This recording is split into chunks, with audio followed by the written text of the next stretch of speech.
Hey, Ben, can you walk us through Blake's 51-yard run? How what it was like when the play came in from the sideline? What happened, when he snapped it and when you looked downfield? Yeah, I think obviously Coach Cronic made a good play call right there. It's 4th and 1. I was expecting them to run the ball as well, just to get the first down and keep the drive going. So no, when it came in, I was like, okay, awesome. Like I get a pull right here, and I was just walking through like in my own head, like all the technique I need to do, but then just have to trust Blake and the backs they're going to do right as well. And so when that came in, I was like, all right, we're going to do this thing. Let's just get the first down. And then I kicked that guy, the linebacker, and then I heard the stadium erupt, and I was like, oh, that must have been a big gain. And I looked downfield, and Blake's already in the end zone. So I was like, that was easy. So it was awesome. So And then what did you think? Did you think you guys were going to go for two all the way? absolutely, yep. And is that something that every guy on the team wants? Yeah, I think just putting trust in the coaches and the coaches putting trust in us, like, hey, like we're here to win the football game. We're not here, just to get by. And so I think like most of us were like, yeah, like we're gonna go for two. We're gonna make this thing. We're gonna win the game. So, Have you ever experienced a minute like that in football? um, no, I would probably say not. I think the closest one was probably Memphis, last year when Ray Lane picked that ball off and returned it. So I think that was like the second greatest high on the football field. Thanks. Tim Nolan. Ben, I want to go back to before that drive. You're watching Temple march down the field. What is your offensive line group talking about as the Owls are marching? We knew we were gonna have time on the clock, and so just talking about like, hey, like do our jobs. We're gonna get the ball back. You don't have to stress out. Just one play at a time. Do whatever the play like do whatever play is called, and we'll be fine. Coach Guillermo was trying to keep us make sure we're level headed going out on the field, and so it was a great job. I think a lot of the guys are like just trying to remain calm on the sideline, not freak out. So Not only was it your pull that had a good block, Tesca also kicked out the outside linebacker. You had phenomenal blocking downfield as well from your receivers. Talk to me about all 11, I guess 10 in this case, taking care of business so that 11 could go for pay dirt. yeah, I think that's Navy football right there. Like last year, the 95-yard touchdown run through the heart of the South by Blake. I mean, you see Brandon Chapman, Nathan Kent running down the field blocking people. So, I think that just is the epitome of Navy football. Like we're not selfish, we're selfless, and so even guys that aren't getting the ball on the play, like they're still going to make their blocks because they know that their chance is coming too, and the other guys will. So. And then just how key has it been for you personally having Cam right next to you back and healthy and making an impact? I think Torn did a great job too. But I played next to Cam for the last 2 years, so having him right by my side, getting him back in the groove of things, been awesome. Um, both those guys, Torn and Cam, are awesome people off the field and on the field. So just having both of them ready is awesome. Thank you. Wags. Ben, I had talked to you about the wearing 68 in honor of David Forney when you pulled and made that killer block on the middle linebacker. You reminded me of David. That looked like exactly the type of play David would make, especially when they ran that draw play. Hmm. Can you kind of talk about that?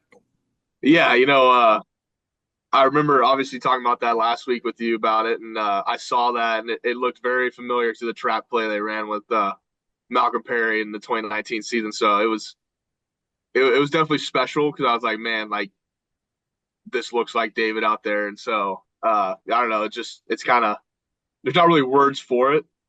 I don't really know how to describe it, but it was just an awesome feeling. So I was saying, I mean, it must feel great that was the absolute perfect block. You met the guy right, he's about to try to fill that hole, and you stood him up, and I mean that was executed perfectly.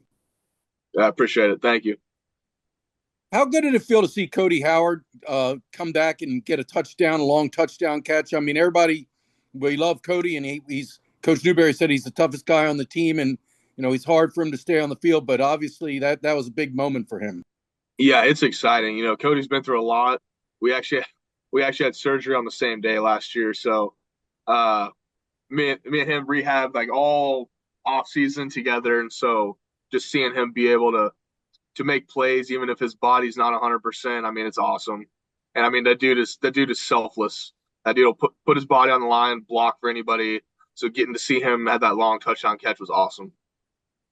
And what do the last two wins do for this program? I mean, you had to really dig deep and show a lot of grit and determination to win the Air Force and Temple games. What does that do for you moving forward? It gives us a boost of confidence, that no one should ever count us out. Um, I think that kind of just describes the academy as well. I mean, times get hard here, and so just never backing down, just continuing to move forward one play, one game at a time is just this is what this team's about. And so it showed a lot of heart from our guys, and it was awesome to be a part of.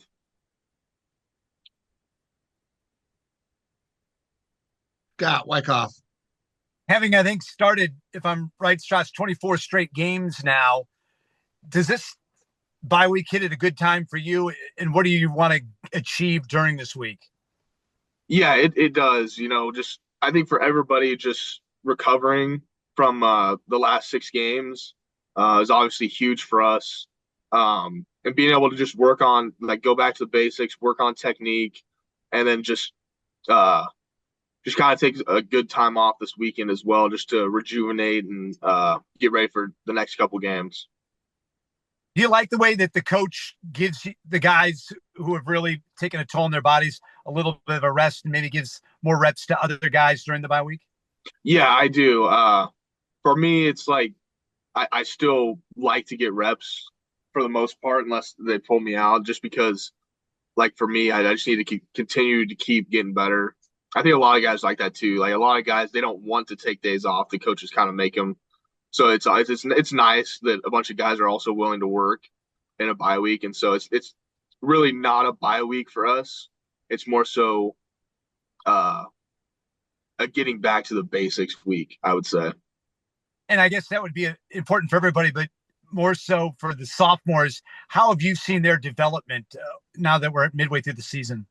Yeah, it's special. These guys, they're bought in, from game one to now. I mean, they've improved numerous, like, great amounts. And so being able to continue to grow our trust in those guys, both on offense and defense, has been special. And, I think we're just continuing to get better. So thanks. Tim Nolan. Ben, what do you enjoy doing the most during a bye weekend? I would say probably hanging out with my fiance or watching my little brothers play. My little brother Hank made his first start for Purdue versus Minnesota last week, and so that was right after the game when FaceTime my mom, and so I was watching that game because they were at Minnesota last week. I love it.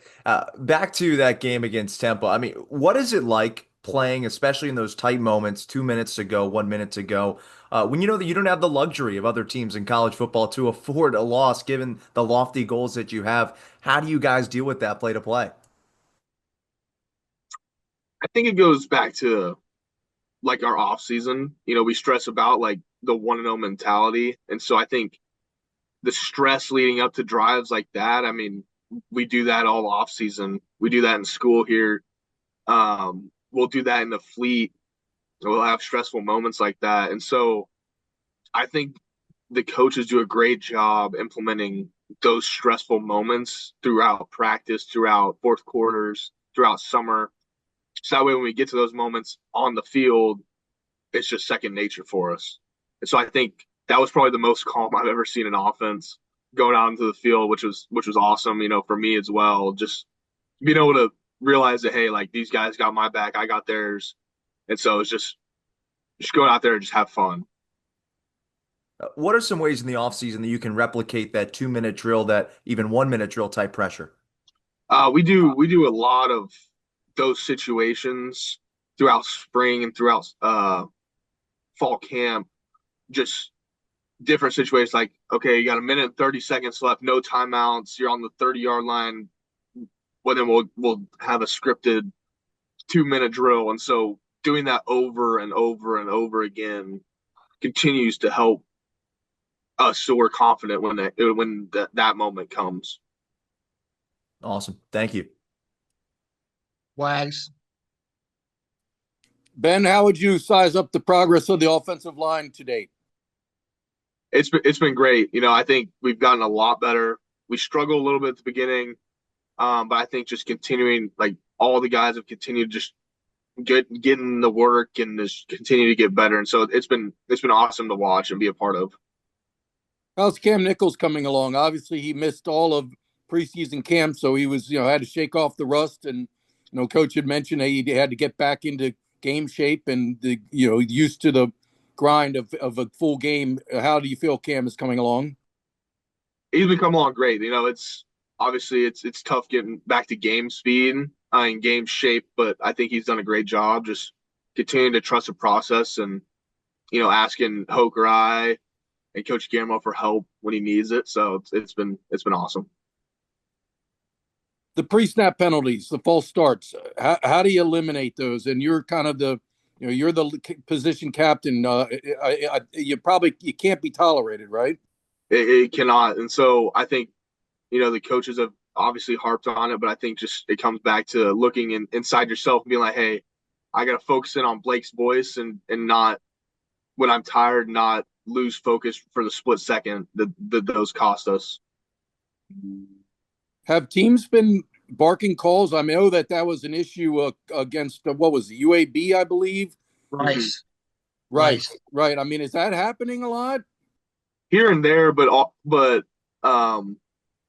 realistically, it comes down to like, hey, like we need to keep like we hear Blake's voice every single day, and so being able to distinguish that, is key because obviously, no excuses on our part for the false starts, and so getting through that is going to play a major part down the road.